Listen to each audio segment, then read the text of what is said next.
Hey guys, welcome to another episode of Amber Unfiltered. Today I want to do my review for you of Love and Hip Hop Miami. I believe it's season 6, episode 8. But before I do that, don't forget to like, comment, and subscribe. Also, if you want to cash at me at AmberUnfilteredShow, that'd be greatly appreciated. So if this video cuts off, I apologize. I've been recording my ass off and I don't know if I have enough storage. I checked, it said it was good, but if for some reason it cuts off, I'll see if I can fix it. If not, just know why it cut off and I'll record like a follow-up to it.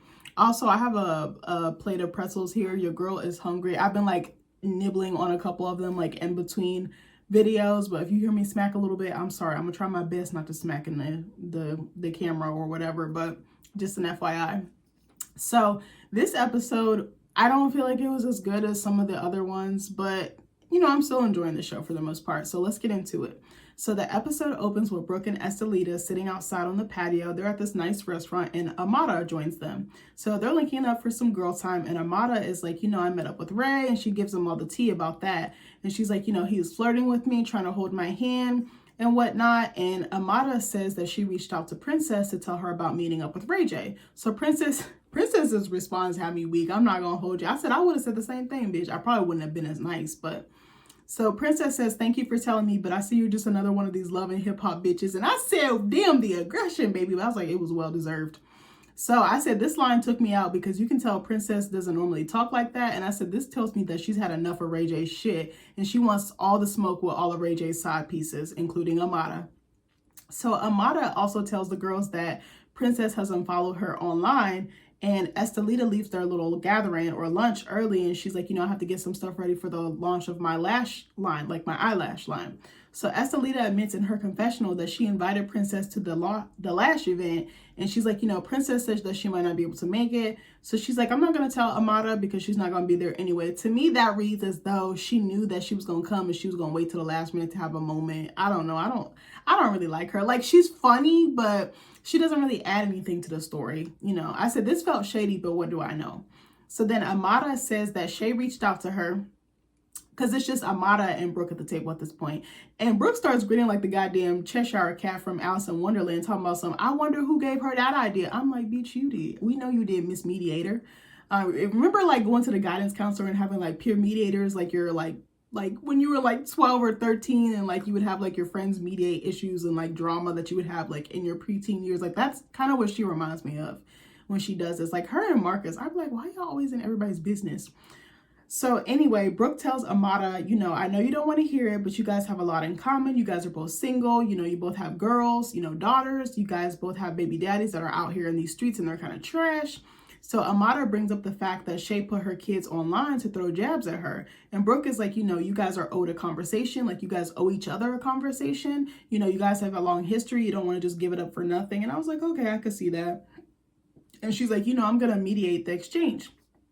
And again, I put, why do Brooke and Marcus always butt in other people's business? I said, I like Brooke, but I don't think it's her place to play peacemaker. I said, we know Amara and Shay only make up for the cameras anyway, because it's facts. Hold on one second. I'm sorry, I've been talking for a little minute. So next we see Trick recording an episode of his show, Bitch, I Got My Pots. I've never watched it. I should give it a chance. Has anybody watched it? Let me know in the comments. So he has the rapper Mims. Remember that song, This Is Why I'm Hot? You mad because you not. Remember that song? So he was the guy that made that song. He's a special guest. They immediately start talking about relationships and make some pretty good points. I said, not me agreeing with Trick for the 30,000th time this season. So Mims says that social media has made dating 10 times harder, and Trick says people pretend to be something that they're not. And I was like, facts. I think they're both right, and I agree with them 100%. I'm glad I don't got date, because I'm telling you, I'll be single, not with these fucking wannabes on the internet, on Beyonce's good internet. So Trick says that he wants to know what someone can bring to the table. And I said, I think that's a good mindset to have, but I'd love to know what he brings to the table too, because it can't just be one-sided.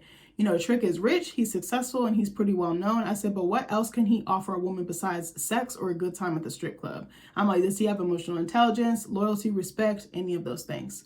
So Trick brings up a female rapper that he found online, and he brings her on the show too. Her name is Ching Diamond, and I said, as soon as she came on the screen, I just saw another Zoe Brinks. And I said, I hate to compare other women, but that's just how I felt. I was like, I've never heard of this girl, and what made her so special that Trick decided to bring her on as a friend of the show or a cast member. This sounds so mean, and I don't mean for it to, but none of these girls are original. Instead, they're kind of like all carbon copies of one another, and I'm kind of sick of it, low-key.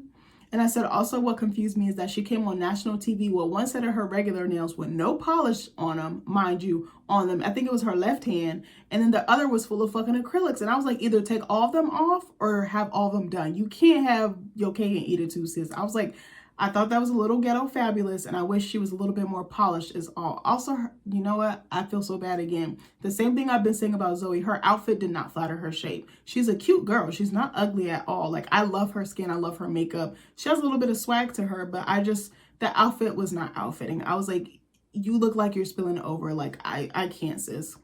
So Trick asked her, you know, if she has any kids, and she's like, you know, I have a 10-year-old daughter. So then he's like, you know, what about your daughter's dad? And she's like, you know, he's in jail too. So Trick asked, you know, will their daughter, you know, will your guys' daughter get to see him? And she's like, no, because she's a convicted felon. So I guess, you know, two felons can't be in close quarters or proximity to one another. So Ching opens up about her past and how she was a nerd growing up. And she's like, you know, I didn't feel paid attention to. So she started boosting from stores. So Ching says also that she was once in prison, or once she was in prison, excuse me, that she found out she could rap. So Trick says he supports people who are incarcerated and turn their lives around. And me too. I definitely have family members who were incarcerated and were able to get out and get a fresh start. So Ching says that she got a deal from a record label and that she moved to Miami to record an album. This sounds mean too, and I don't mean for it to. This is just my honest opinion. I'm not sure why, because she's not good at rapping and she's not ready to go mainstream or put out a full project yet. The problem I feel like we have is not enough artists develop. They just immediately throw them out to tour, to perform, to put together projects, to do features and all the things. And I'm like, develop them more, give them some more experience, let them mentor them, like have, you know, previous generations of rappers mentor them and teach them the ins and outs of the industry and the rap game. Like, I just think that they pull the trigger too fast. Anybody could be famous now, honestly. Like, it's kind of scary a little bit. Like, I think there are some really good talented people out there, but a lot of it is just clutter and it's just substanceless. It's just so stupid to me. Me and my dad were actually talking about how anybody could go viral and anybody could be famous and they don't even care for what. And then some people just get addicted to it and don't even care like about having morals or doing things with integrity. And that just blows me. So I said I had to rewind her rapping so I could show my husband how bad she really was. Because the first time I saw her, I was cackling. Like, I literally sounded like the fucking hyena from The Lion King because I was dying laughing. I was like, am I the only one who thinks this is bad? I literally rewinded it, had Nick come in there and watch it. And he was just like, I think he was really more like just looking at me because he was like, you are dying laughing. I was like, I just want to see if my ears are bleeding just like yours. So then I said her rapping with the whole baguette in her hand was corny. And I said I couldn't even understand what the fuck she was saying. You could tell she was like lip singing or like the track. Yeah, you could hear like she was like rapping over a track or something like that. I said I could have done without this addition to the show because she didn't do it for me. No offense, Ching Diamond. Cute girl, but do something else.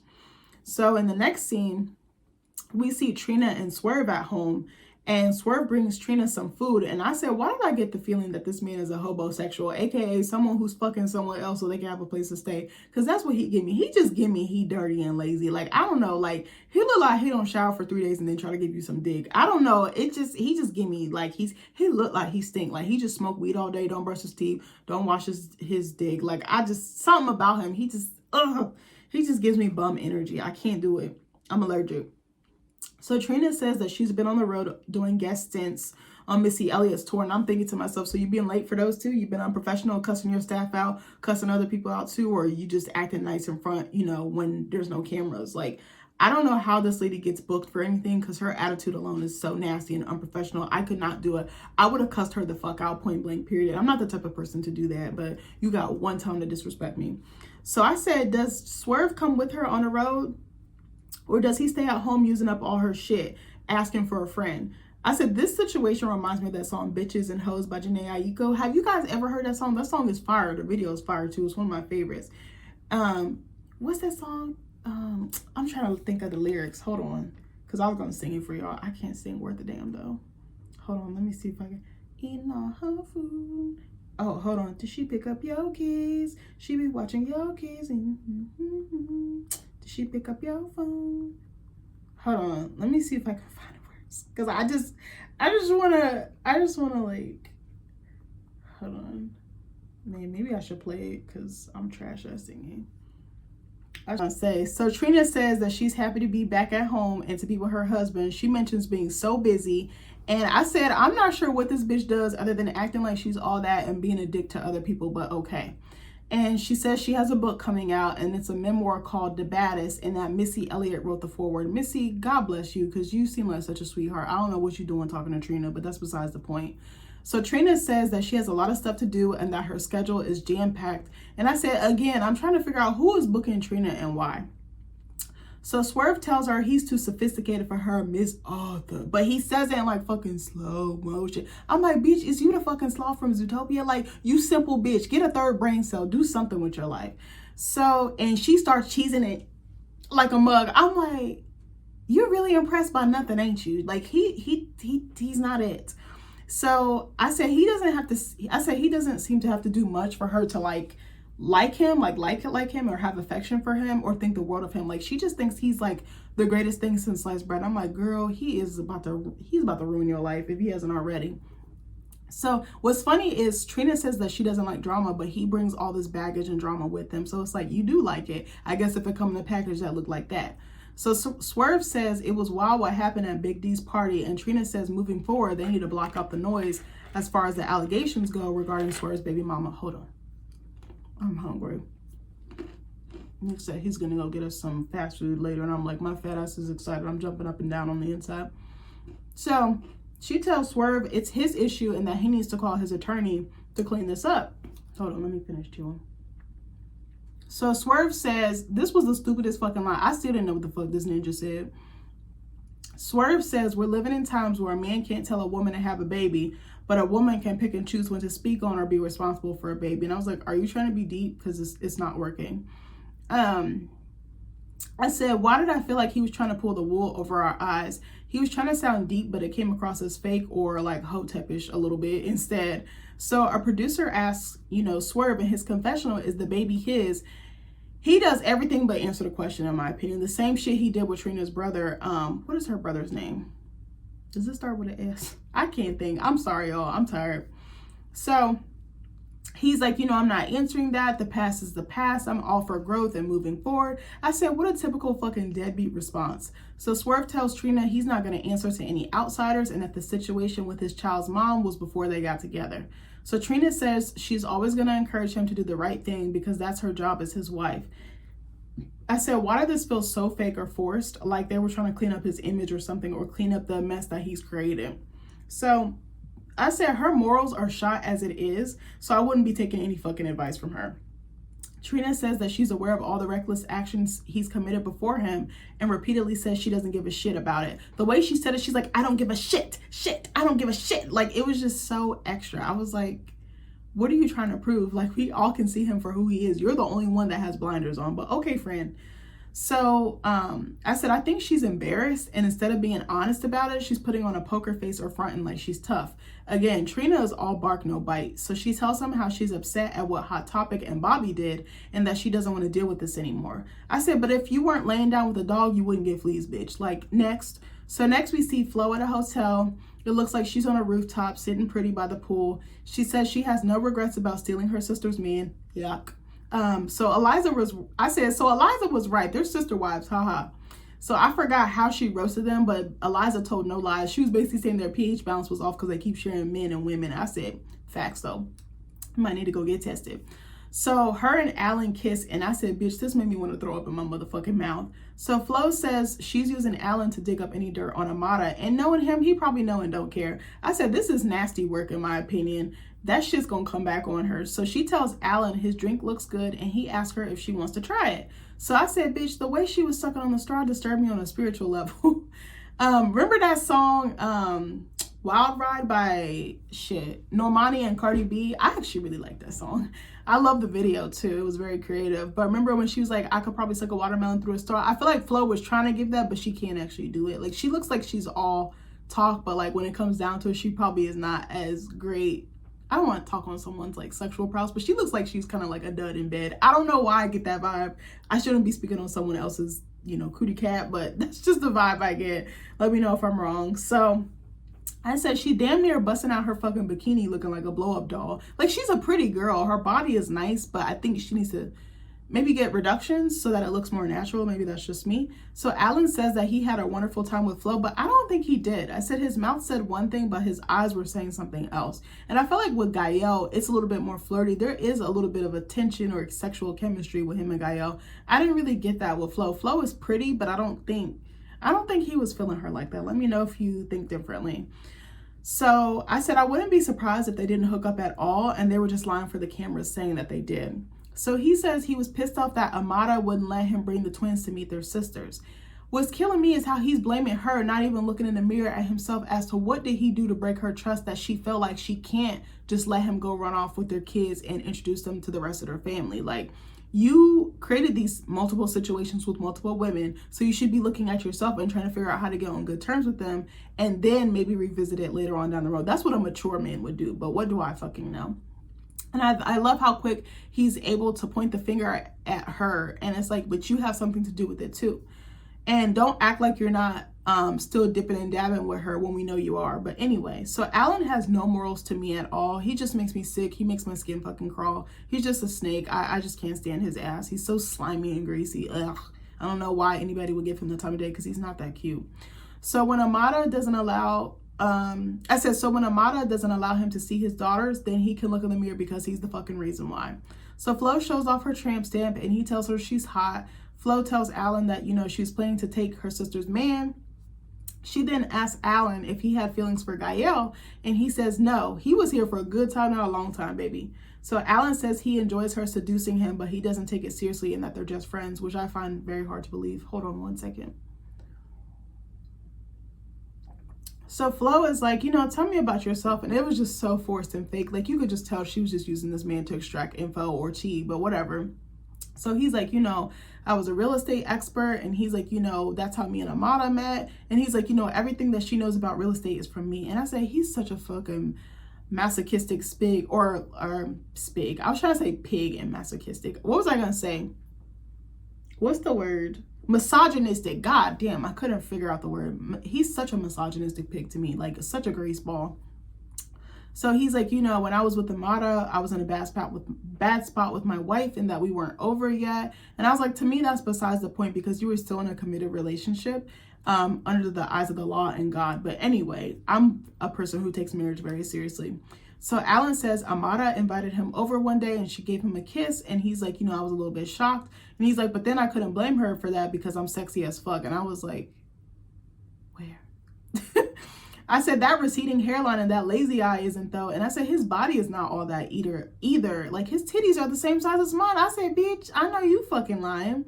I said I expected him to have abs and he didn't. I said he's kind of pudgy, honestly. Like he just has nice arms. Like he's swole up top, but that's it. And Alan is like, you know, I got to know the real Amada. And I'm like, okay, I wonder if she does have another side to her or of her that isn't so angelic or like naive, like holier than thou as she like tries to make herself be on TV.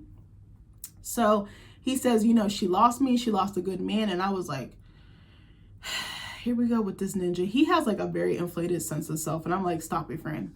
So Flo asks, you know, does she keep the kids away from you when she's mad at you? And he's like, definitely. And Flo's like, you know, I would never do that. Like, keep their kids away from their dad. And she's like, you know, does the twins get to see your family? And he's like, no. And then when I do pick them up, I have to bring like a third party with me because she doesn't trust me to take them on my own. I'm like, gee, I fucking wonder why. So Flo is like, you know, I feel like Amada be on some funny shit. And she's like, you know, would she feel some type of way if she knew we were hanging out? And Alan is like, you know, yes. And Flo's like, oh, so she's still in love with you. And Alan is like, yeah. And I was like, yeah, that is obvious to me as a viewer because she loves men who dog her out. And he's the one that tends to dog her out the most. So then the producers ask Alan in his confessional if Amada secretly goes to the DR to be with Alan because that's what they had heard. And I'm like, who the fuck been spilling the tea behind the scenes? So then Alan smirks in the camera and says, Amada, you know, no comment. And I was like, you're disgusting. You're like so happy to talk about how you're slinging dick with your baby mama, but you You don't even see your kids. You don't even take care of your responsibilities. So you're not a real man to me. Like, get the fuck on. So I said she's not over this man. And instead of walking away from this entanglement and focusing on co-parenting, she's still sleeping with this man. I said her priorities are all jacked up. Also, is Alan divorced now? What's the status on that? Can somebody find out the tea? Because I don't know. I don't really care that much to look myself. So Alan tells Flo that he enjoys spending time with her. And I said a part of me believes it and the other part doesn't. Because she is a baddie. But I was like, I don't think there's really any chemistry there. So I said, he seems like he's got bitches out the woodworks. You know who the fuck he reminds me of? Y'all remember Johan from 90 Day Fiancé? That ninja was so nasty, and he was fucking around on Danielle. The second that they were introduced, I was like, he looked like he got bitches out the wazoo, and I was fucking right. I wasn't surprised when the cheating came out and how badly he was cheating on her and like in the house that they shared and everything. Like, men are so nasty sometimes. But anyway, so then they start teaching each other their native tongue. So he's teaching her Spanish. She's teaching him like Creole or French. I said they're not a cute couple. Like visually, they probably look good together, but I don't think the chemistry and like the vibe is not vibing. And I said, bitch, I never thought I'd say this in a million years, but I fucking miss Marlon. I was like, I'm so used to seeing Flo and Marlon together that it's kind of weird for me to see them apart. So I said, I'd rather Flo be with him because at least we know his intentions and who Marlon is. Marlon doesn't hide who he is. He is who he is. He lies sometimes, but he's been pretty consistent, I would say, as far as his character goes. I said, Alan is sneaky and you never know what he's going to do next. And I don't got time for that shit. So then we see Amada meet with Shay and Brooke. And Shay says, I want to address the situation that happened in the DR. And she's like, I want to tell Amada, like, make it clear to her that I would never hurt her kids. And I actually said that I loved Shay's outfit, hair, and makeup in this scene. She's got on, like, this preppy, like, white number. It's like a dress and a blazer, I think, but it has, like, gold accents on it. I thought she looked so good in it. She looked so pretty, like a little chocolate Barbie doll. Like, Shay is not ugly. Like, she just makes bad decisions. So Amada reminds Brooke about the last time that her and Shay met up and how left it went. And we kind of see a throwback from the producers about it, of them just going back and forth in the DR in the hotel lobby. So then Shay tells Amada that she doesn't want that energy from the DR. And Shay's like, you were trying to be loud and make it this big thing, this big moment about me using your daughter online to attack you. And that wasn't the case. Like, I wasn't on that type of time. So then thunder starts clapping in the background and Amada points to the sky and is like, that's the Lord. I said, bitch, I'm dying. I said, Libras are so fucking petty. I think Shay's a Libra too. That's probably why they be clashing so much. So I said, I would say that's the Lord coming to strike her ass down for sleeping with other people's husbands. But that's just me. So then Amada tells Shay how hurt she was by her posting her kids online without her consent. And Shay's like, I didn't mean to hurt you like that. And she's like, I would love to get to a cordial space with you. And she's like, no one should be able to say anything to me about you and vice versa. And I was like, I completely agree. I said, I loved how Shay came to her on some grown woman-ish and wanting to patch stuff up. I said, but the problem I have with this is that they do this every season and they fall victim to that she said BS. And then it's just like a cycle. It's just like a circle. So Amada steals Brooke's words and she's like, we might have more in common than we think or know. And I'm just like, yeah, because you're going off what Brooke said. You can't even think for yourself, bitch. Not with that raggedy ass wig on your head. But anyway, so Amada then flips it around and makes it all about her again. And she's like, I've had a lot of nights where I've cried myself to sleep. And Shay's like, I've gone through the same. And I said they do have a lot in common. They pick horrible ass men. They have low self-esteem and they both have mommy or daddy issues. And I said, instead of working on themselves, they hop in relationships that they have no business being in. Again, I'm not a therapist. This is just what I see. So they talk about how embarrassing being in these situations with their child's father or relationships with them are. I said, but the thing is, they chose these men and they chose to give their bodies to them over and over again. You could have cut it off. You could have limited the access or restricted it, but you didn't. So I said, they have nobody to blame but themselves. And I don't want to like be mean or bash them, but it's the truth. So Brooke said, can y'all try to fight your baby daddies instead of each other? I said, bitch, I know you fucking lying. So I said, I agree 100%, 1,000%, 10,000%. I said, Brooke is funny and she's real as hell. Like, I would love to grab drinks with her because she just seems so lit.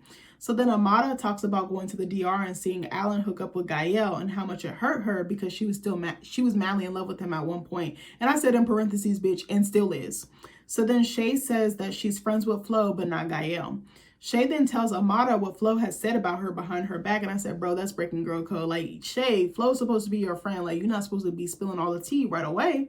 And I said, If we're frenemies, I'm not going to immediately give you the tea 2 seconds after we make up. You got to earn my trust again first. And Libras don't forgive easy. Like, we cut you off, it's for life, baby. So Shay says Flo believes you're trying to play games with her husband, and brings up the fact that Amada brought that cake to Marlon at the shop. Marlon.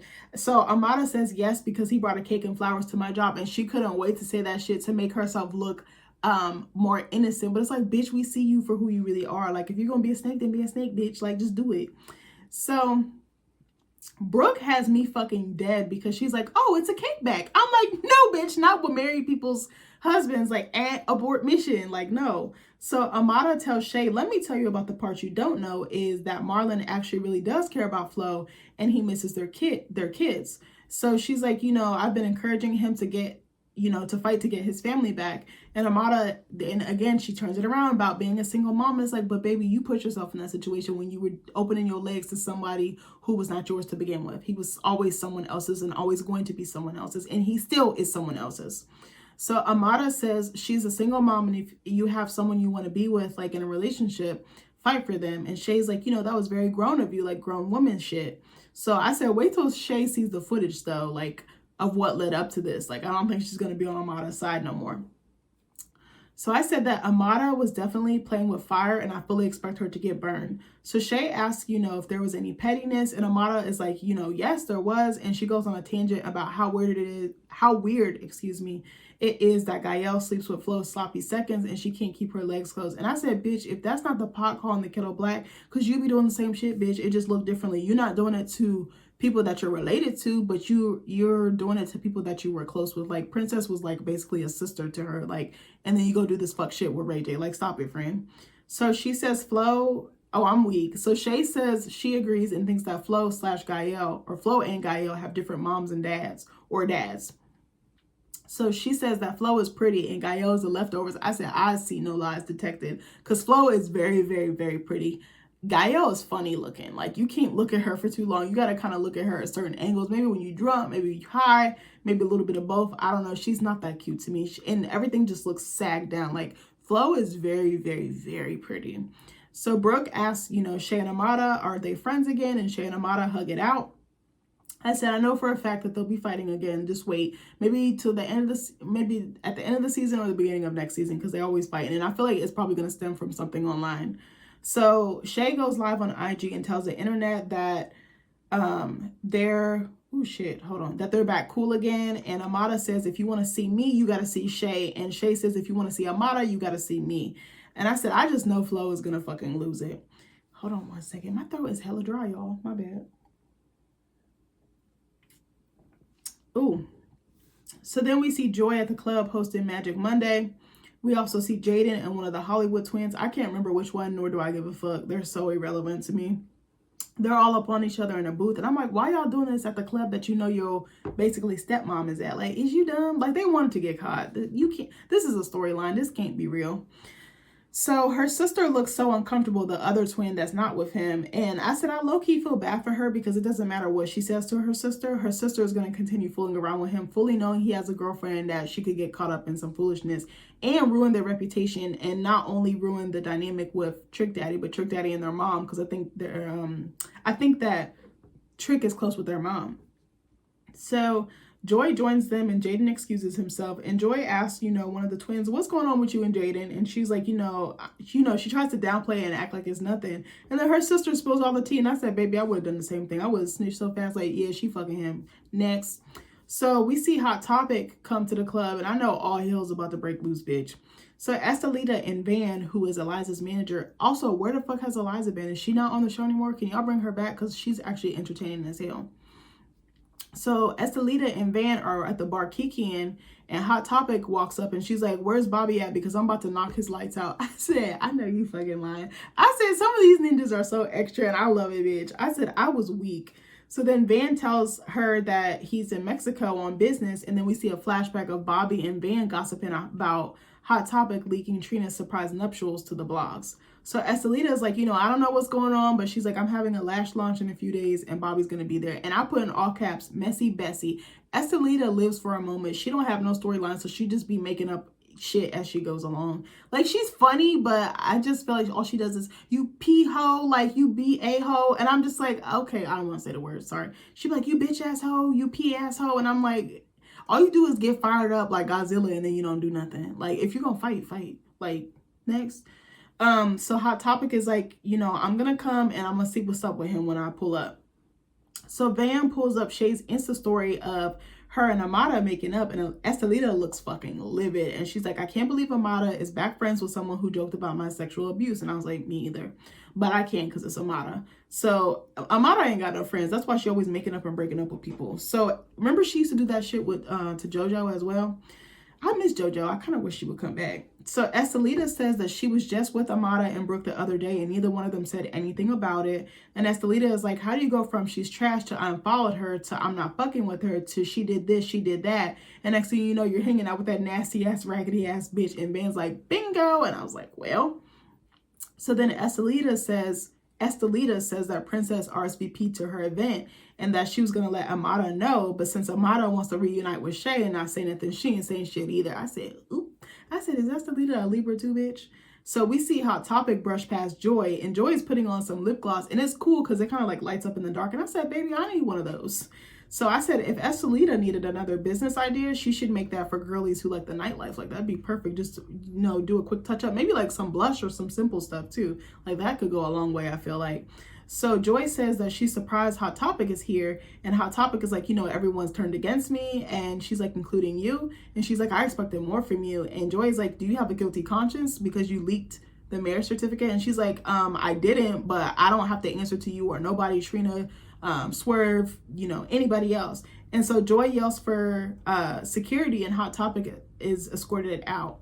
So Hot Topic is like, Bobby's gonna have to see me. And I said, she can't find another girl, so she's taking her aggression out on him, a gay man. Stop it, friend.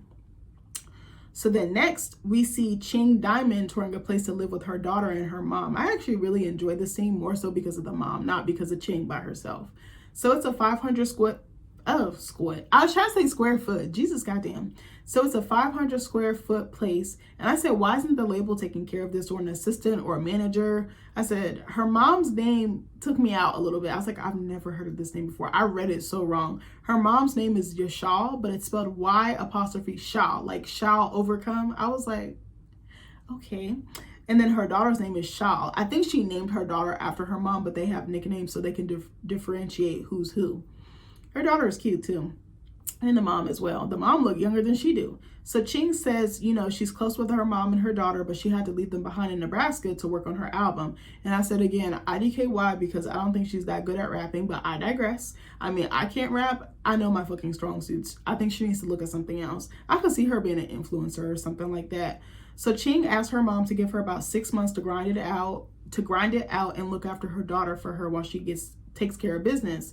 And I said, I wonder how that affects the kids when their parents leave them behind, because this totally reminds me of like Spice from Love and Hip Hop Atlanta, Rennie Rucci when she left her kids with her mom before her mom passed away, rest in peace. I know she was very close with her mom, and they had some tumultuous moments between them, and their relationship was a little strained, but they were working on it. Her mom seemed so sweet and like she was trying. But yeah, I was like, I wonder what that's like being a kid who's left behind so your parent can focus on their career. Like, I would imagine that the kids miss them and it's probably not the same. And then they probably try to raise them after they're already grown. That probably creates a very complex dynamic. So she tells her daughter, you know, I'm not neglecting you, right? And her daughter's like, yeah, mom, I understand. So then we find out that Ching's mom was also a rapper too. And she's like, you know, my mom made a name for herself where we're from in Nebraska. And she's like, you know, people out of town even knew her. Like she picked up a little bit of clout and going viral, you know? So then Ching says, you know, I took over where my mom left off in her career. And I was like, I low-key feel like her mom can probably rap better than her. That's just the vibe I get. I could be wrong. So I said, this kind of reminded me of Megan Thee Stallion and her mom, rest in peace. Ching's mom reveals that her mom helped her out too and watched the kids while she pursued rapping full-time. I wonder why she didn't keep going, because she seems like she'd probably be really good. So her mom wants to give Ching the same opportunity that her mom gave her. So then Ching asked her mom, also, can I make a point too? I would love to see more Black parents support their Black kids when they want to do art for a living, because I feel like there's still a stigma like, oh, this isn't a real job. Oh, everyone does it. This isn't stable. It's not a 9-to-5. It doesn't have benefits. But it's like, if your kid really has a talent and they have a passion, I think that you should follow it, help them pursue it, and believe in them. Believing in them will just give them that fuel, that extra motivation. I always feel like I have to prove myself because of that. Like, because I think some people think, oh, it's cute, it's a hobby, it doesn't pay the bills. It's not, you're not going to be rolling in the dough like if you went the traditional 9-to-5 route. And it's like, but that shit makes me miserable. I'm not going to settle for a miserable existence. I deserve to live a fully rich existence. Like, even I remember Zoe was saying that her family didn't really support her. She living out of like her salon. Like, she had like a booth that she rented and she did like hair and makeup. Like, I need more Black parents to support the arts. That's all I wanted to say there. So Ching is like, you know, Mom, how did you get the audience to like hear you and like stick around? And I said, I thought this was actually a great question. So her mom was like, you know, I had CDs on me and I would just sell them like whenever I would go to shows or whenever I was out. But she's like, you know, I know it's a different time now. And her mom was like, you know, I do have some concerns about you being all alone out here. You're not going to have any family. You're not going to have that infrastructure of that support system. You're not going to be financially stable until you get this thing off the ground. And I was like, spoken like a true mom. Like, you can tell her mom really supports her and she's in her corner, but she wanted to give her game and like the real deal too. So Ching says, you know, she's going to have some help from her boyfriend. And I was like, oh Lord, what's the tea with this? Hold on one second.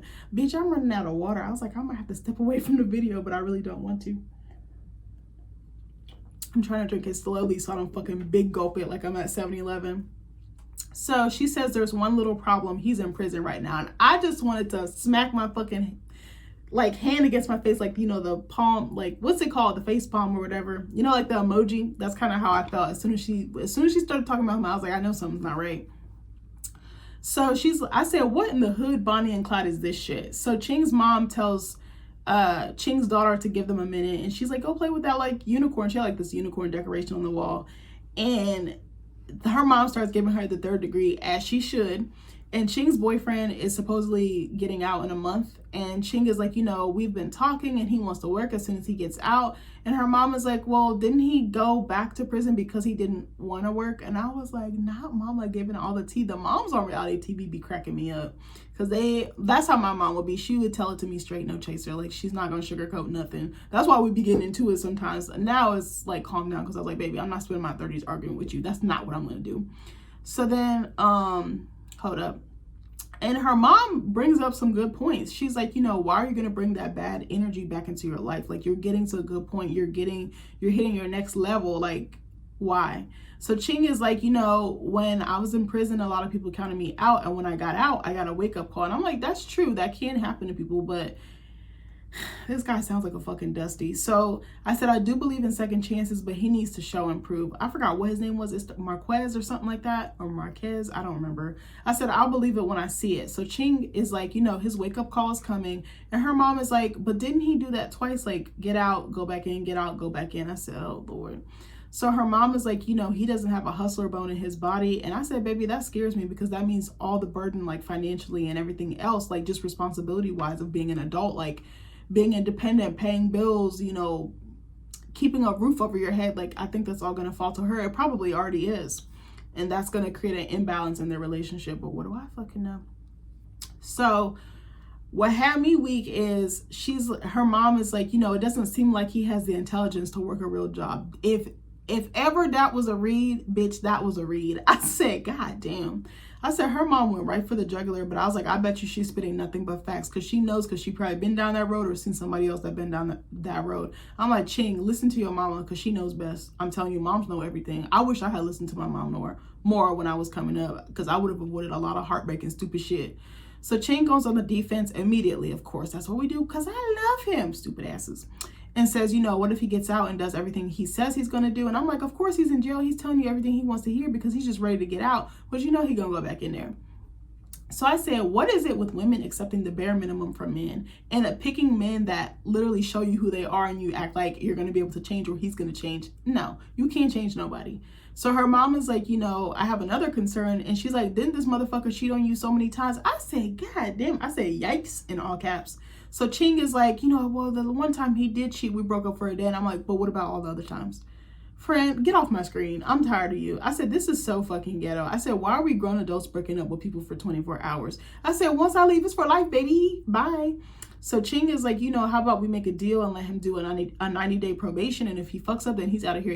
She not leaving that man. It's just like Shay saying she was gonna leave Fabo, Amada talking about she was gonna leave Alan, and who else? Flo talking about she gonna leave Marlon. It's the same BS. And Zoe talking about she gonna leave Kelvin, then she accepts a ring from this man. Stop it.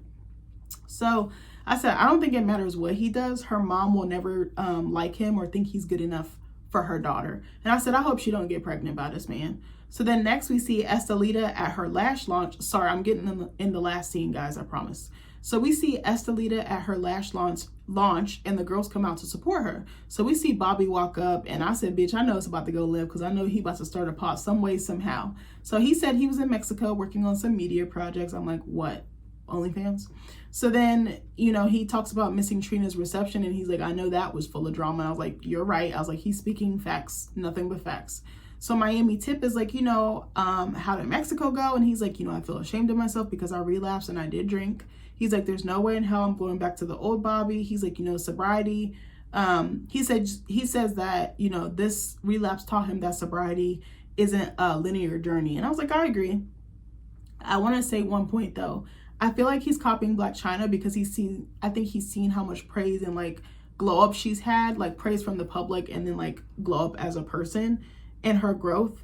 But I was like, I don't think he's his own person. I don't think he just wants to be sober just to be sober. I think he's like, oh, look at what it brought for her, so maybe it can bring the same thing for me. I don't feel like his intentions are pure or genuine. That's just the vibe I get. So I said, sobriety is not a trend. It's a way of life and it's a choice. You have to choose this every day.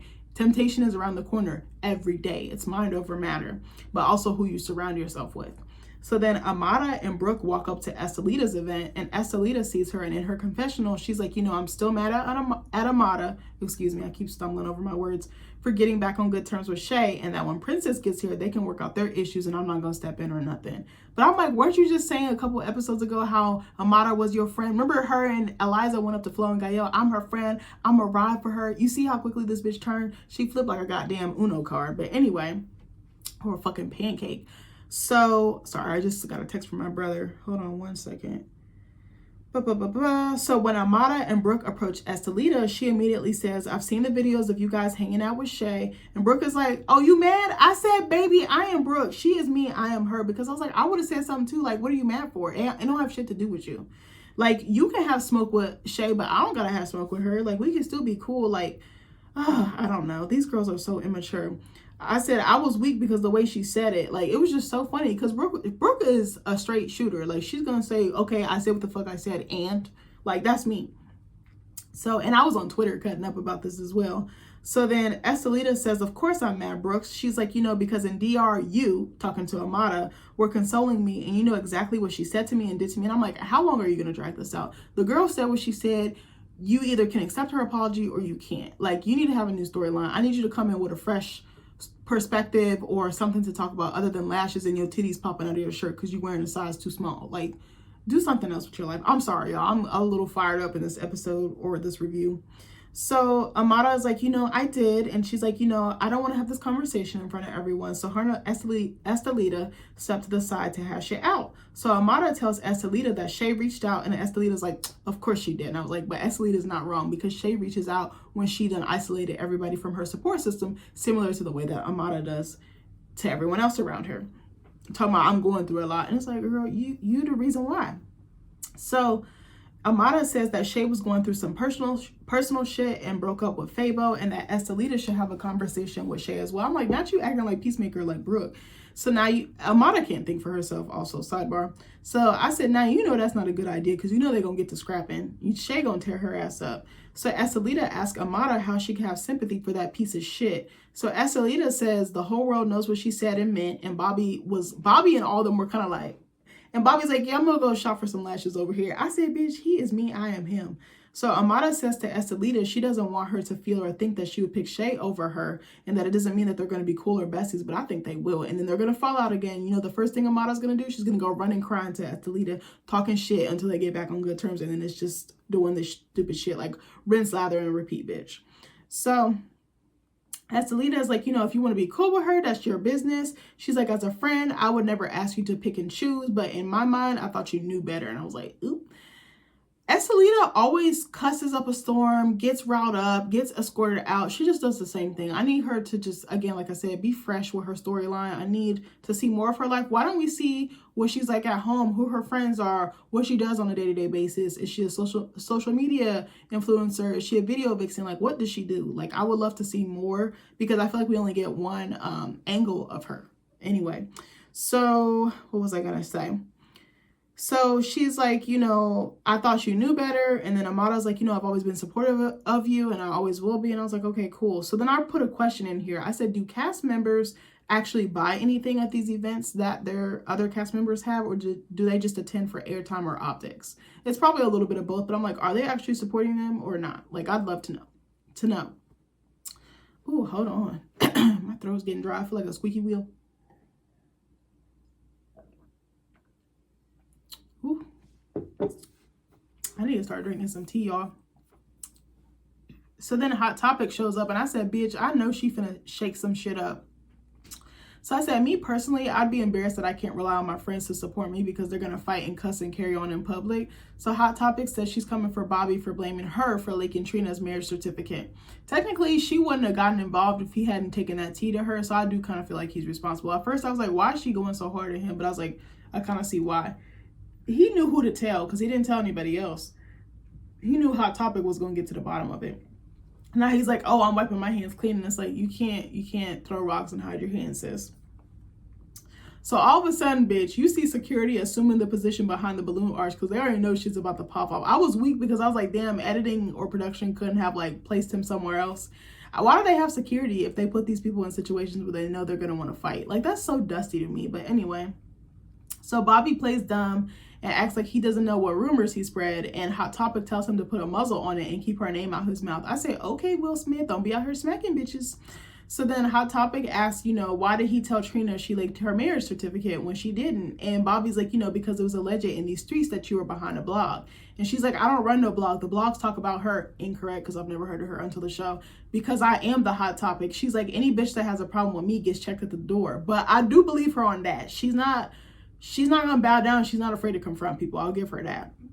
So she's like, I'm gonna check you, I'm gonna check Joy, I'm gonna check Trina, Swerve, I'm gonna check everybody. Fuck it. She's like, it's me against everybody. And Bobby has me dead because he has a fucking rose in his hand. He starts picking off the petals and he's like, he starts throwing them at her. And he's like, you should have checked the Haitian fucking sisters. I do, I don't. What's that game? Like, Love Me Not, or you know what I mean? What was it off of Shrek when she was like picking off the flower? Anyway, I can't even think of the reference I was trying to make. I said I was dying, and Bobby says, now once again, security has to escort you out.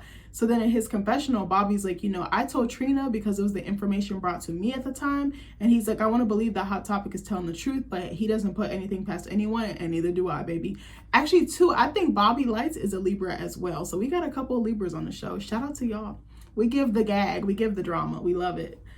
So then we love it when it's other people, not when it's us. So he says that she doesn't belong in Trina's camp. Deuces, bitch. I said, I'm dying. Okay, so then I have this one long ass paragraph to get through the last scene. So Amada tells Estelita, God damn, why do I struggle to say this girl's name? She tells Estelita that she's glad that they're in a better place. And Princess walks up and I said, baby, I'm not gonna lie, she looks snatched as fuck. Her hair, her makeup, and outfit are fucking laid. Like, other girls in the show need to take notes because that's how the fuck you come to gather a bitch.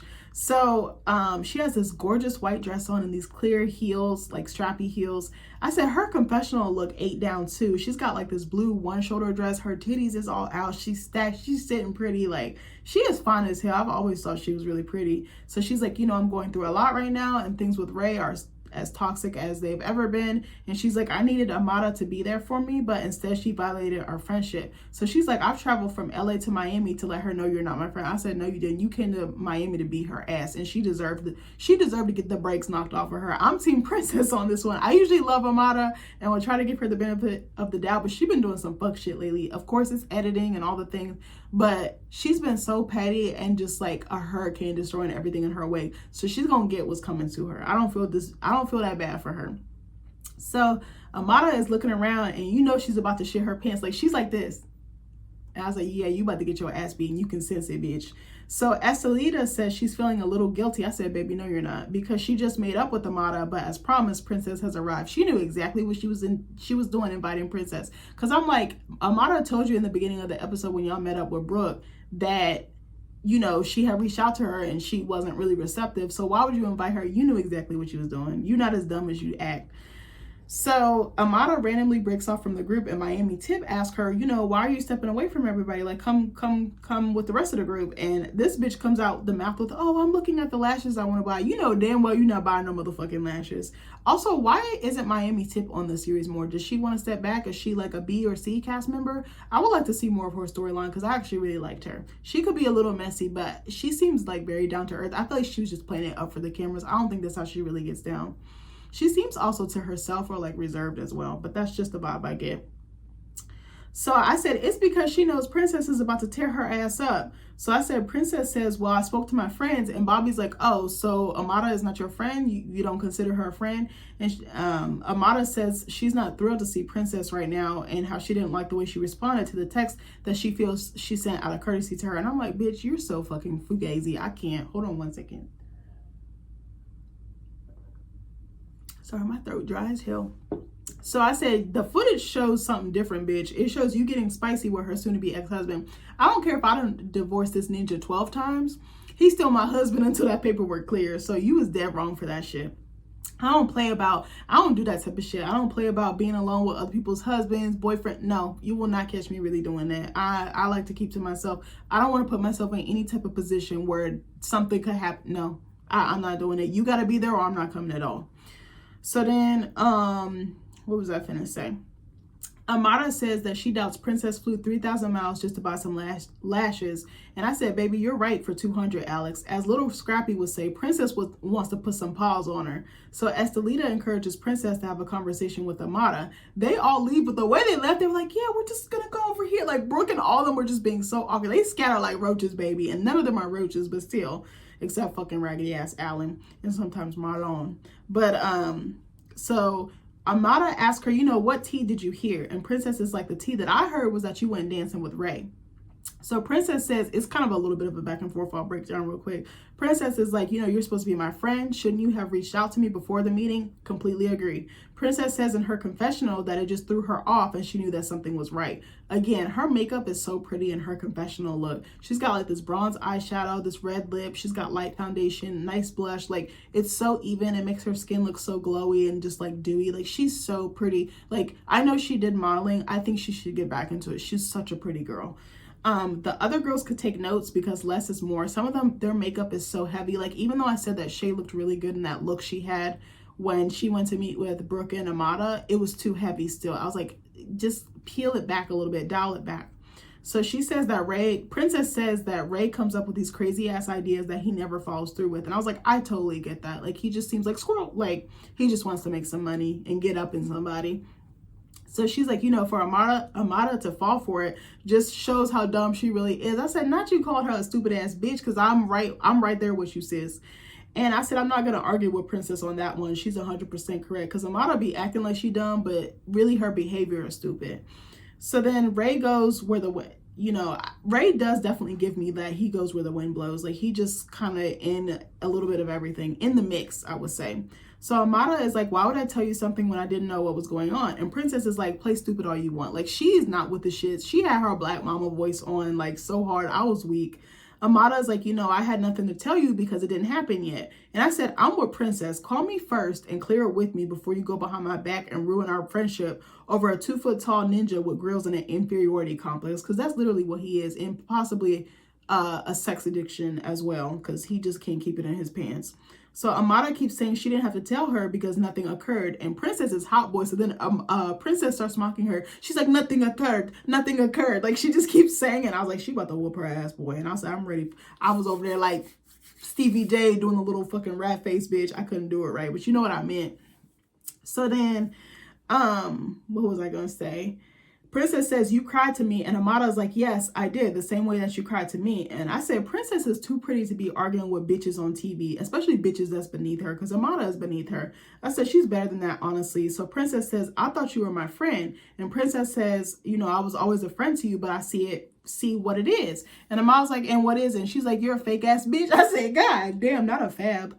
So then Amada says, I guess that makes you a fake ass bitch as well. And before Amada could finish her fucking sentence, Princess slapped the dog shit out of her. She slapped the taste out of that girl's mouth, and she deserved it. I said, she got the right one. I said, I'm sorry, but I'm Team Princess on this one. I'm ready for Flo to give her all the smoke too, because even if someone's marriage is on the rocks, you don't put yourself in a compromising situation like that. You wore that outfit, you all up in his face, making him bend down, kiss you. You got your titties all out, your ass all out, makeup late. Like, you look like you're going on a date, not a business venture. Why don't you have your manager there? Why didn't he have his manager there? Why don't you guys meet on Zoom or somewhere that wasn't so intimate? You knew exactly what you were doing, and he knew what he was doing, trying to get a reaction on his ex-wife. So not only should she be Amada's ass, she should be Ray's ass too, and I'll be waiting for that as well. So then Amada knew exactly what the fuck she was doing, and she got exactly what the fuck she deserved. I said, who knew Prinky had it in her? Because remember when Ray J used to call her that? I hated that fucking name. He was so fucking condescending to her. But anyways, I actually like this episode. I think it set the scene up really well for next week's. And it looks like Alan and Marlon might fight next week. And I said, baby, I'm Team Marlon. I said, I never thought I'd say this. Like, it looks pretty good. I kind of miss Zoe. I miss Eliza. Who else am I missing? I feel like there's a couple of other people I can't think of. It must be so hard to cycle through so many storylines and figure out what to put. And you have to kind of like make it cohesive. I imagine that's probably a really hard job, like editing and getting like that viral moment and that like moment that like lures your viewers in to keep coming back next week. I feel like there's like a psychosis, not a psychosis, god damn it. You gotta probably be crazy to do reality TV, but I feel like there's a psychology behind it. But if I had to rate this episode, I'd probably say like a 7 and 7.5 out of 10. I kind of miss seeing So Unique. I'm not gonna lie, even though she got on my damn nerves. Like, I liked her, but I was like, okay, girl, you doing too much. You come a little bit too strong. Trick don't like all that. So let him chase you, like he said. But anyway, I hope you guys love this review. I have so many other videos coming for you. I think this is like the 4th or 5th one I've recorded today. That's why I don't got no fucking voice. But I love you guys, and I hope you're having a good week. I'll talk to you soon. Bye.